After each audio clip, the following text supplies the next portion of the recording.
Okay, so we got some testing results back and caused some anxiety. Let's see if we can figure out ways to make School City work for us. That can be easily managed with time, and also not create anxiety for ourselves or our students. Okay, so let's look at it through the lens of not creating CFAs or common formative assessments, but rather creating maybe bell work or exit tickets or maybe a short rotation station activity. Okay.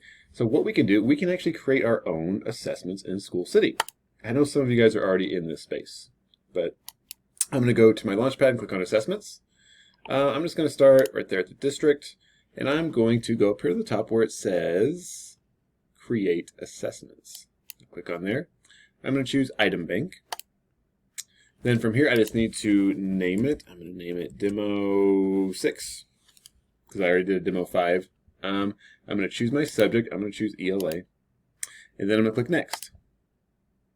Okay. From here, I'm going to choose my strand. Okay. I'm going to choose Reading and Literature. Then I'm going to choose my grade level. Let's just choose 3. And then from here, I'm going to choose the standards that I want to focus on. I'm just going to choose 1. So if you look through here, here's the standard. Here's how many items are in the item bank that will access that standard. So I'm just going to choose 1. I'll choose this one. And then I'm going to click Next. And it'll show me the item bank. There's 270 items, which means there's 270 questions to choose from. And there's 108 passages. Okay, let's scroll through some of these. Right here, if I check this box, that's going to include this question or this item in the assessment. And then here's the standards that are attached to it. If I click here, where it says passage, that'll let me preview the passage, and it'll tell me the items that are involved with it, and let me demo them. These are the items. These are the items with other standards, the other standards that are attached to it. Okay?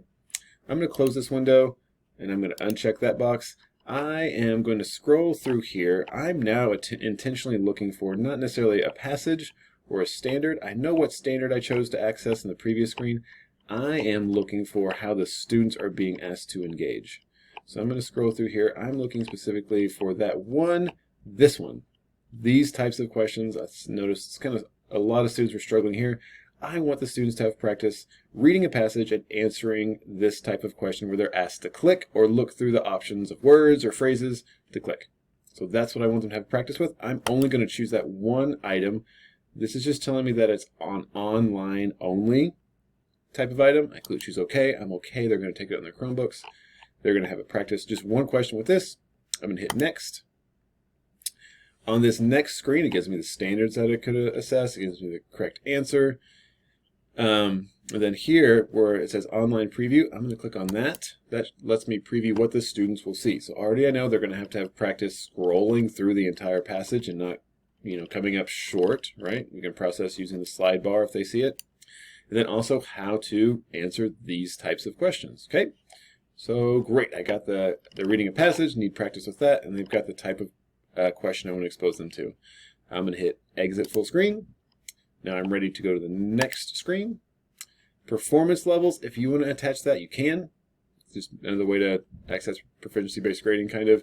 I'm just going to skip it. You don't have to do this. You can skip right over it. This is where you can set your window of accessibility for when students can take it. Okay, just going to think about when you're going to give it. And then when you're ready, you hit Publish. Talks a little bit about some advanced settings if you want to do that. I'm just going to click No Thank You. I'm done. When you're ready to assign it to your students, I just like to remember, maybe jot it down in your plan book, what I named it. I named mine Demo 6. So I'm going to search for it. Okay, there it is, right there. And now I can click Online Admin and administer it to my students just like a benchmark. Pre or post. And then everyone, I think, is pretty comfortable looking at your scores when they come in. If not, let me know and I can swing by and walk you through that as well.